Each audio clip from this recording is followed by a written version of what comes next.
안녕하세요 시청자 여러분.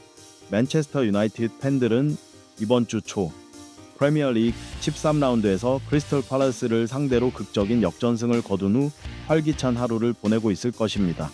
경기력은 아직 완벽하지 않았지만 현재 시점에서 가장 중요한 것은 긍정적인 결과입니다.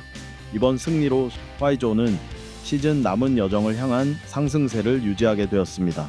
승리의 기쁨뿐만 아니라 맨체스터 유나이티드는 선수단에 대한 희망적인 소식도 접하게 되었습니다.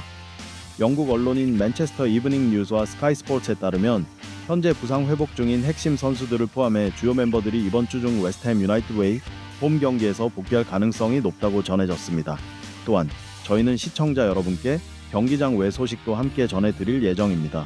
선수단 상황 일정 그리고 올드 트래포드를 중심으로 한 다양한 팀 관련 소식들을 프로그램 후반부에서 확인하실 수 있습니다.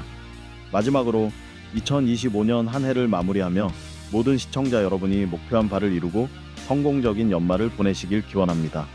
해리 맥과이어의 소식이 팬들에게 희망을 전하고 있습니다.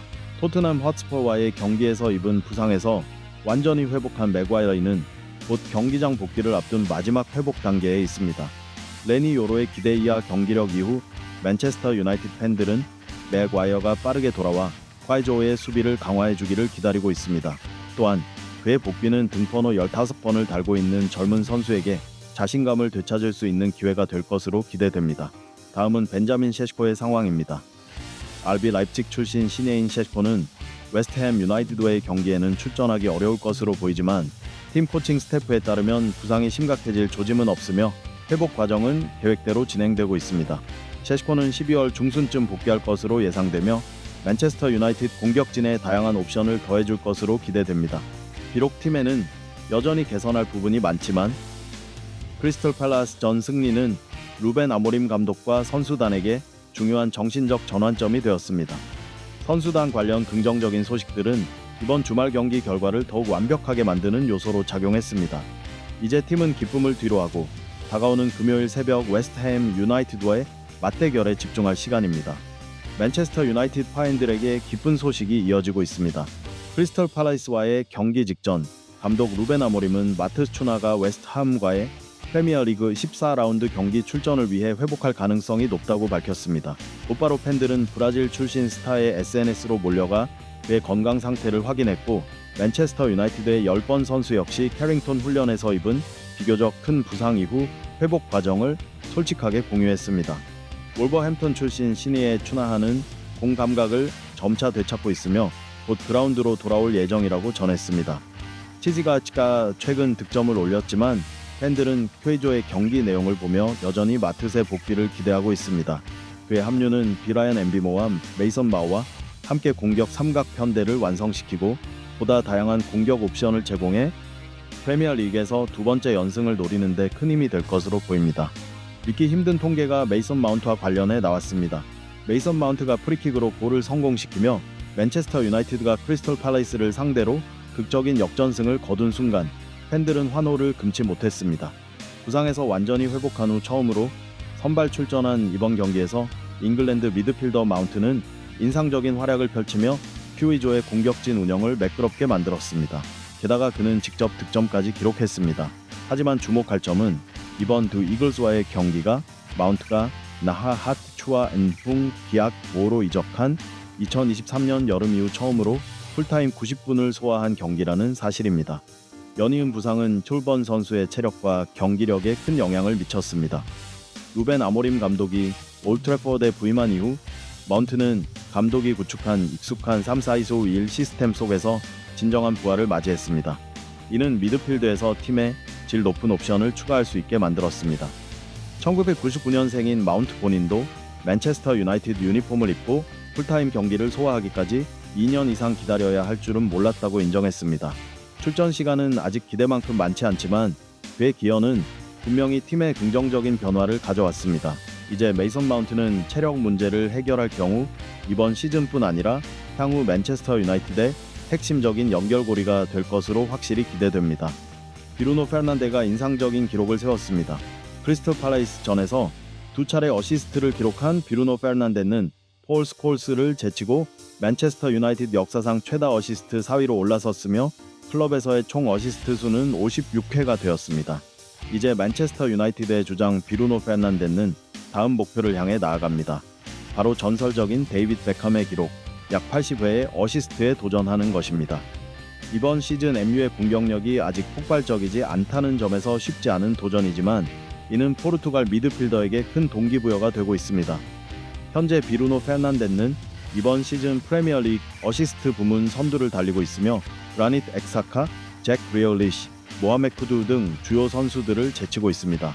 맨체스터 유나이티드가 기회 활용 능력을 완전히 개선하지는 못했지만 비루노 페르난데스의 기여는 매우 가치 있습니다. 그는 자신감을 점차 회복하며 동종주 포지션이 아닌 중앙 미드필드에서도 팀을 안정적으로 이끌고 있습니다. 두 차례 어시스트와 경기 최우수 선수 MOTM 수상은 31세 스타의 노력에 대한 충분한 보상이었습니다. 동료들의 기복 있는 경기력에도 불구하고 10번 선수는 열정적으로 뛰며 미드필드의 중요한 중심 역할을 수행하고 있습니다. 팬들은 비루노 페르난데스가 이번 시즌 보여준 인상적인 활약을 계속 이어가며 맨체스터 유나이티드가 다가오는 여름 이적 시장을 앞두고 팀 전력을 강화하는 데 도움을 줄 것으로 기대하고 있습니다. 파트릭 도르구가 심리적 어려움을 겪고 있습니다. 최근 경기에서 부진한 모습을 보인 후 파트릭 도르구는 디오고 다로텍의 선발 자리를 내주었고 덴마크 출신 이 젊은 수비수는 자신감을 잃어가는 모습입니다. 루벤 아모림 감독도 이를 인정했습니다. 감독은 도르구가 공을 잡을 때마다 불안한 모습을 보인다면 그가 전술적 요구를 충족하고 향후 발전하는 것은 매우 어려울 것이라고 말했습니다. 따라서 1985년생 전략가의 임무는 제자에게 이 민감한 심리적 시기를 극복하도록 돕는 것입니다. 이것이 21세 수비수에게 엔타와 하추와 에능슝, 기앗, 모를 떠날 기회가 열린다는 의미는 아닙니다. 하지만 선발 자리를 경쟁하고 기대에 부응하려면 많은 노력이 필요합니다. 선발 출전이 보장되지 않으면 그의 미래에도 의문이 제기될 수밖에 없습니다. 맨체스터 유나이티드에서의 압박감은 항상 큰데 최근 레니 요로가 기대에 못 미치는 경기력으로 많은 스트레스를 받은 사례를 볼 수 있습니다. 도구는 여전히 신체적 강점과 스피드 등 잠재력이 많지만 이를 최대한 발휘하려면 심리적 부담을 해소해야 합니다. 어려움이 젊은 수비수를 압박하고 있지만 그는 다가오는 경기에서 기회를 잘 활용해 왼쪽 측면에서 건전한 경쟁을 만들어내거나 최소한 크리스털 팰리스전 승리와 같은 경기력 유지에 기여할 수 있기를 기대합니다. 맨체스터 유나이티드가 아스날과 세트피스 득점 기록을 맞췄습니다. 크리스털 팰리스를 상대로 매우 어려운 경기 상황 속에서 맨체스터 유나이티드는 비루노 페르난데스의 두 차례 세트피스 상황에서 구세주를 찾았습니다. 이번 시즌 퀴조가 세트피스를 잘 활용해 경기 흐름을 바꾼 것은 이번이 처음이 아닙니다. 이글스를 상대로 기록한 2골로 루벤 아모림 감독의 팀은 아스날과 세트피스 득점 10골로 기록을 맞추게 되었으며 시즌 시작 전에는 쉽게 예상치 못한 결과입니다.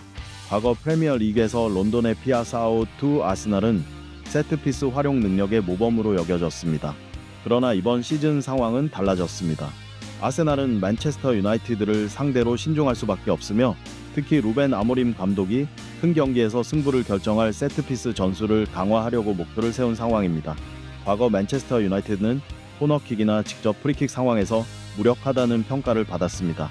하지만 지금은 상황이 크게 달라졌습니다. 전체적인 경기 운영에는 아직 개선할 부분이 많지만 날카로운 세트피스 무기를 갖춘 콰이조는 크리스털 팰리스 전과 같은 어려운 경기나 너팅엄 포레스트, 토트넘 헛스퍼전에서 동점골을 노리는 데 충분한 기반을 마련했습니다. 이 페이스를 유지한다면 맨체스터 유나이티드는 아세날을 제치고 세트피스 득점 부문에서 선두로 올라설 수 있으며 이번 시즌 프리미어 리그에서 가장 위력적인 무기 중 하나를 확보하게 될 것입니다. 맨체스터 유나이티드가 로비노 주니어를 진지하게 주시하고 있습니다. 최근 보도에 따르면 올 트래퍼드를 홈으로 사용하는 맨체스터 유나이티드는 전설적인 선수 로비노의 아들인 로비노 주니어에게 특별한 관심을 기울이고 있습니다. 로비노 주니어의 아버지 로비노는 2008년 레알 마드리드를 떠날 당시 만체스터 유나이티드와 계약했다고 잘못 알고 논란을 일으킨 바 있습니다. 로비노 주니어는 산토스에서 매우 인상적인 활약을 펼치고 있으며 남미 언론은 그의 기술 스피드, 창의적인 볼 처리 능력을 이유로 신 네이마르로 비유하기도 합니다. 여러 소식통은 그가 유럽으로 진출하는 것은 시간 문제일 뿐이라고 전망합니다.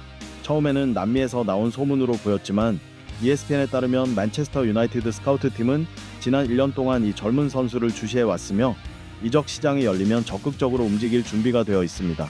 그는 캐링턴 유소년 시스템의 잠재적 보강으로 평가되며 제제 감리엘과 같은 유망주들과 함께 훈련하게 될 예정입니다. 비록 그의 아버지 로빈호가 법적 문제에 휘말려 있지만 로빈호 주니어의 성장 과정에는 영향이 없을 것으로 보입니다. 이번 영입은 1군 강화가 아닌 장기적인 유소년 프로젝트를 위한 목표로 미너스 측에서도 1월에 서두를 필요는 없습니다. 그러나 기회가 생기면 이적 담당이사 크리스토퍼 비벨은 새로운 삼바 스타를 영입하고자 합니다. 이 거래는 분명 의구심을 불러일으킬 수 있습니다.